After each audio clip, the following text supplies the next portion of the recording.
Salut à tous, comment allez-vous? On se retrouve pour une nouvelle vidéo sur la chaîne The Fisher Channel. Cette fois-ci, je vais vous montrer le montage drop shot, c'est-à-dire comment faire vos badling drop shot pour pêcher en cette saison.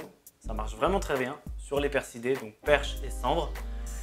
Et vous allez pouvoir vous adapter à différentes situations, notamment pêcher très lentement à côté des structures, c'est vraiment le bon moment.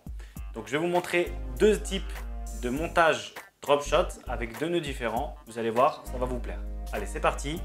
Donc j'ai volontairement accentué le diamètre du fluoro parce que sinon vous n'allez rien voir du tout. Et aussi j'y ai mis un hameçon texan. Effectivement, vous pouvez pêcher en texan en drop shot, surtout dans les endroits encombrés. Mais là, c'est vraiment pour le tuto, pour que vous voyez bien comment ça se passe. Donc, on imagine que vous avez un hameçon classique, d'accord? Donc, il en existe de plusieurs formes, de plusieurs tailles. Ça dépend comment vous pêchez, quoi vous pêchez. Par exemple, si on pêche le cendre, on va peut-être augmenter un petit peu plus la taille de l'hameçon. Si on pêche la perche, on va diminuer un petit peu plus. On peut pêcher en heavy drop shot aussi. Heavy drop shot, c'est avec des poids au-dessus de 10 grammes, voire 20 grammes. Pour pêcher en 4 pouces, 5 pouces, 6 pouces, voire 7 pouces, ça existe effectivement. Mais là, on va se contenter du général, d'accord? Donc, on prend notre fluorocarbone qui est relié directement à notre moulinet. On va rentrer dans l'œillet. Alors, notez bien que je ne porte pas d'importance à mettre soit la pointe vers le bas, soit la pointe vers le haut. Ça, c'est pour le nœud palomar, d'accord? Le nœud le plus simple que vous allez apprendre aujourd'hui. Donc, je glisse mon fluoro à l'intérieur de l'œillet de l'hameçon. Je tire environ 50 cm, d'accord? Ça suffit largement, 50 cm.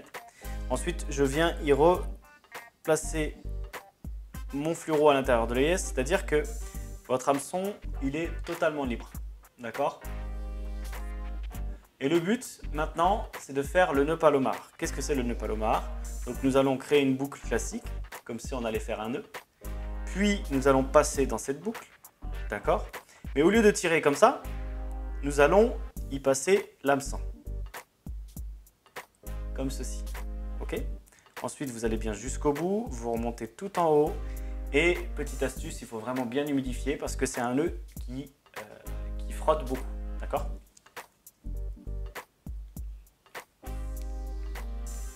Voilà, comme ceci. Donc vous allez me dire, mince, il n'est pas dans le bon sens, d'accord? Donc on imagine que là c'est le bas et là c'est le haut. Donc là, techniquement, il n'est pas dans le bon sens. Alors qu'est-ce que je dois faire? C'est trop simple. Il suffit juste de prendre l'excédent, de le glisser dans l'œillet. Et tout simplement, naturellement, l'hameçon va venir se positionner comme il faut. Juste comme ça. Je vais vous montrer ici. Voilà. L'hameçon se met nickel. Et comme ça, vous n'avez plus qu'à animer. Bien évidemment, il faut mettre un plomb. C'est logique. Donc de différents grammages, peu importe. Il en existe de différentes sortes, de différentes tailles, de différents poids. Ça, c'est à vous de vous adapter. Moi, j'ai une petite préférence pour les longilignes parce qu'ils passent bien dans les cailloux. Et ça s'accroche moins que les plombs justement en forme de bout. Voilà. Donc pour le deuxième nœud, ça va être un nœud un tout petit peu plus compliqué. Effectivement, grâce à ce tuto, tu vas pouvoir réussir à le faire.